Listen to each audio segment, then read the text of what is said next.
In the damp groin of Northampton Town Hall, hackers Camilla and Allison executed their daring escape. Having just photocopied super-duper revealing documents linking Urman laboratories to hidden underground bunkers nestled into overgrown highway medians, they had blasted through the basement door only to plunge into an endless corridor of darkness. Okay, so, not a normal maintenance hallway. You promised me stairs, maybe a vending machine, not whatever this Minecraft level is. You're smoking if you thought I promised you anything. Imagine you're watching a new film reel from the early days of moving pictures. Archival footage reveals a grim reality. Town Hall had long used this space as a dumping ground for obsolete relics. Cracked monitors from the 90s, filing cabinets with one drawer that wouldn't stay closed, shelving without a wall to lean on. Barely 10 steps in, Camilla tumbled over a cabinet. Allison crashed into a pile of office chairs who had lost their will to support. Ow.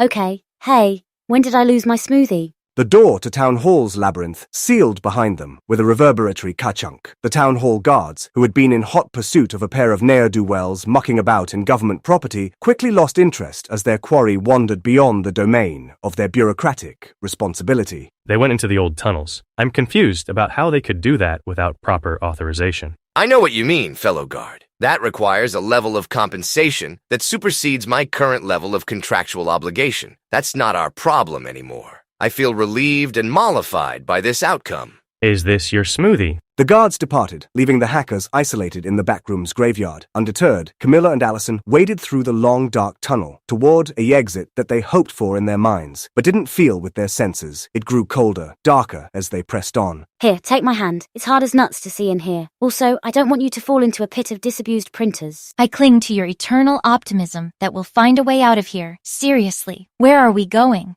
You know what this reminds me of? Tibetan monk tunnels that run under the entire world. Maybe this is one of them. If we walk far enough, we'll end up in Peru. Huh. I bet they made those tunnels for the passage of information. That's more plausible than half the startup pitches I've seen. Vibe coding and enterprise? I'm shaking my head, but you probably can't see it. Allison couldn't see it. I can't see anything. Still deeper in, a faint radio signal pierced the gloom, broadcasting a cryptic sequence. 2, 2, 8, 3, 2, 6, 7, 9.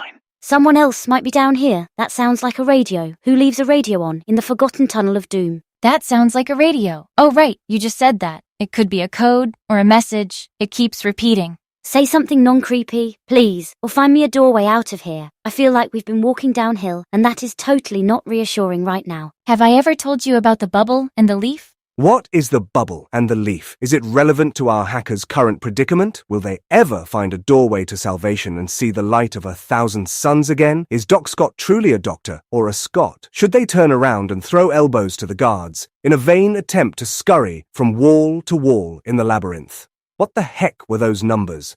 How does that even tie into anything? Where is the hacking that was promised in the title? Are you still listening? Like, really listening? Tune in next time for a lesson in humility and excitement as our hackers find out what is around the next turn in their metaphorical passageway to enlightenment and the ultimate sublime inner catharsis.